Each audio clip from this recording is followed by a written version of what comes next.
गांव की रातें अक्सर शांत होती हैं, लेकिन उस रात हवा में एक अजीब बेचैनी थी। आसमान पर घने बादल छाए हुए थे, चांद दिखाई नहीं दे रहा था।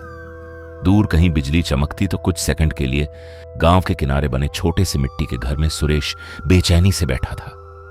उसके सामने चारपाई पर उसका 7 साल का बेटा मोनू लेटा हुआ था। बच्चे का शरीर तेज बुखार से तप रहा था, उसकी सांसें भी थोड़ी तेज चल रही थीं।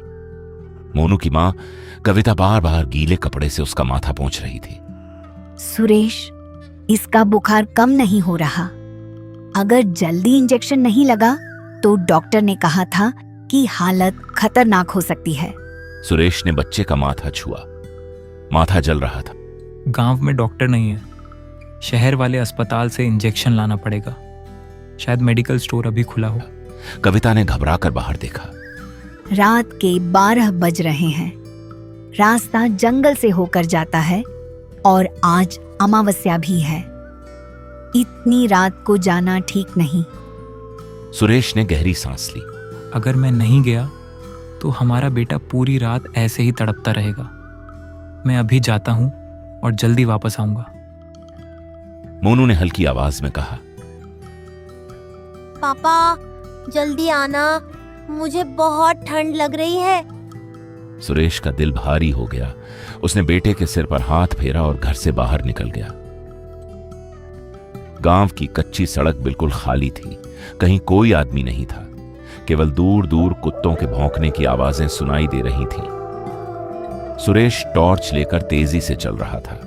टॉर्च की पीली रोशनी मिट्टी के रास्ते पर पड़ रही थी। हवा ठंडी थी, लेकिन उसके माथे पर पसीना था। कुछ दूर चलने के बाद रास्ता खेतों से निकलकर पुराने बरगद वाले रास्ते पर पहुंच गया। गांव में इस रास्ते के बारे में कई कहानियां कही जाती थीं, लेकिन सुरेश ने कभी उन बातों पर ध्यान नहीं दिया। आज तक बरगद के पेड़ के पास उसे कोई बैठा दिखाई दिया। एक बूढ़ा आदमी, उसके हाथ में लंबी लकड़ी थी। सुरेश थोड़ा रुका। बाबा, इतनी रात को यहाँ क्या कर रहे हैं? ये रास्ता तो बिल्कुल सुनसान है और आसपास कोई घर भी नहीं है। बूढ़े ने धीरे धीरे सिर उठाया। उसकी आंखें अंधेरे में चमक रही थीं। मैं रात का रास्ता देखता हूँ। कई लोग यहाँ से गुजरते हैं, लेकिन हर कोई सुरक्षित घर नहीं पहुंचता। सुरेश को उसकी बात अजीब लगी। मेरा बेटा बहुत बीमार है। मैं इंजेक्शन लेने शहर जा रहा हूँ, इसीलिए जल्दी में हूँ।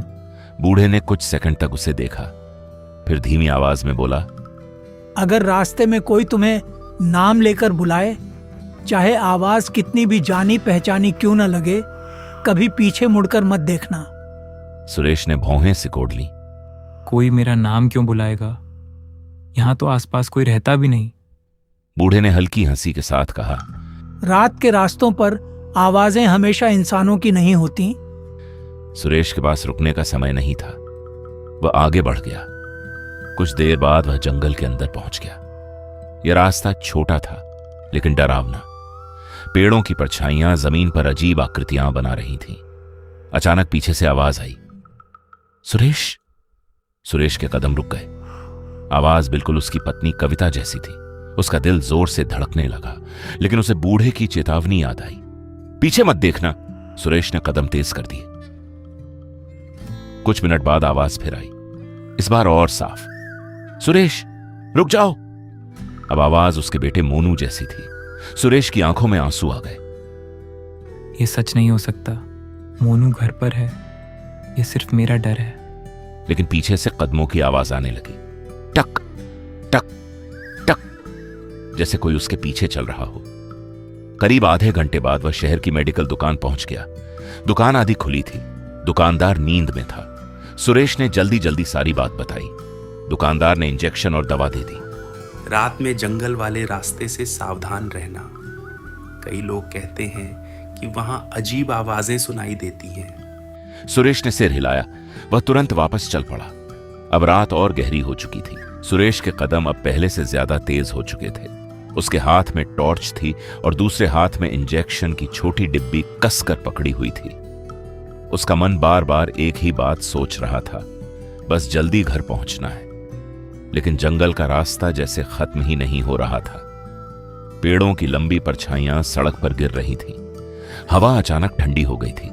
फिर पीछे से वही आवाज आई, सुरेश। इस बार आवाज इतनी पास थी कि जैसे किसी ने उसके कान के पास फुसफुसाया हो। सुरेश का शरीर सिहर उठा। बस थोड़ा और चलना है, काम अब दूर नहीं होगा। मुझे किसी भी हालत में पीछे नहीं देखना चाहिए। लेकिन उसने खुद को संभाला और कदम तेज कर दिए। लेकिन कुछ ही सेकंड बाद पीछे से कदमों की आवाज आने लगी, टक टक टक, जैसे कोई नंगे पैर मिट्टी पर उसके पीछे चल रहा हो। अचानक आवाज बदल गई। अब वह उसकी पत्नी कविता की आवाज थी। सुरेश, जल्दी पीछे आओ। मोनू की हालत बहुत खराब हो गई है। वह बार बार तुम्हें बुला रहा है। सुरेश का दिल जोर से धड़कने लगा। उसने अपने दांत भींच लिए। यह सच नहीं हो सकता। कविता घर पर है और मोनू मेरे इंतजार में होगा। लेकिन आवाज फिर आई, इस बार रोने की आवाज के साथ।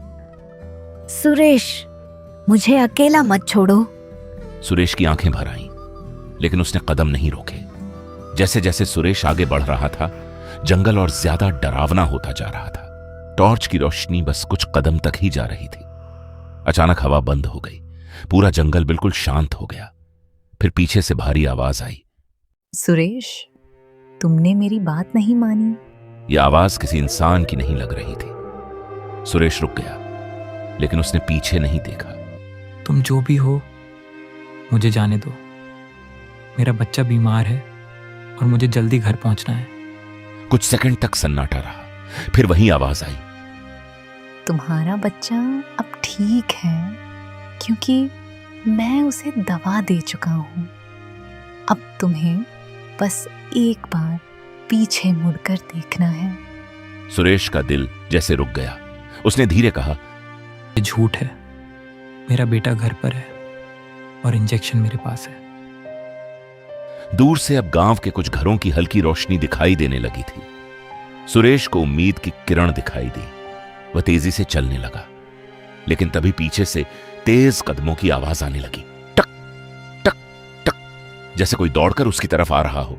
फिर अचानक आवाज आई, पापा। यह आवाज बिल्कुल मोनू की थी, कमजोर और कांपती हुई। पापा, मैं गिर गया हूँ। मुझे बहुत दर्द हो रहा है। आप पीछे क्यों नहीं देख रहे? सुरेश के कदम रुक गए। उसकी आंखों में आंसू आ गए। अगर सच में मेरा बेटा पीछे है तो मैं उसे कैसे छोड़ सकता हूं? उसने धीरे धीरे सांस ली, पीछे मुड़ गया। टॉर्च की रोशनी पीछे पड़ी, लेकिन वहां कोई बच्चा नहीं था। वहां एक लंबी काली परछाई खड़ी थी।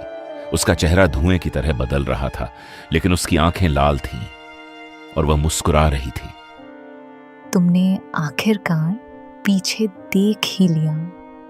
अब तुम इस रास्ते के हो चुके हो। सुरेश डर से पीछे हट गया। उसके हाथ से इंजेक्शन की डिब्बी गिर गई। टॉर्च जमीन पर गिरकर घूमने लगी। चारों तरफ अंधेरा फैल गया। परछाई धीरे धीरे उसके करीब आने लगी। सुबह गांव के कुछ लोग खेतों की तरफ जा रहे थे। उन्हें जंगल के रास्ते पर कुछ पड़ा दिखाई दिया। वह सुरेश की टॉर्च थी और उसके पास इंजेक्शन की टूटी हुई शीशी। लेकिन सुरेश कहीं नहीं था। गांव के लोगों ने पूरे जंगल में खोजा, लेकिन उसका कोई पता नहीं चला। उसी समय सुरेश के घर में एक अजीब घटना हुई। मोनू सुबह उठकर बैठ गया। उसका बुखार पूरी तरह उतर चुका था। कविता हैरान हो गई। मोनू, तुम्हें दवा किसने दी? तुम्हारे पापा तो अभी तक घर नहीं लौटे। पापा रात में आए थे। उन्होंने मुझे इंजेक्शन दिया और कहा कि अब मैं ठीक हो जाऊंगा। कविता का दिल जोर से धड़कने लगा, क्योंकि उस रात सुरेश कभी घर वापस नहीं आया था।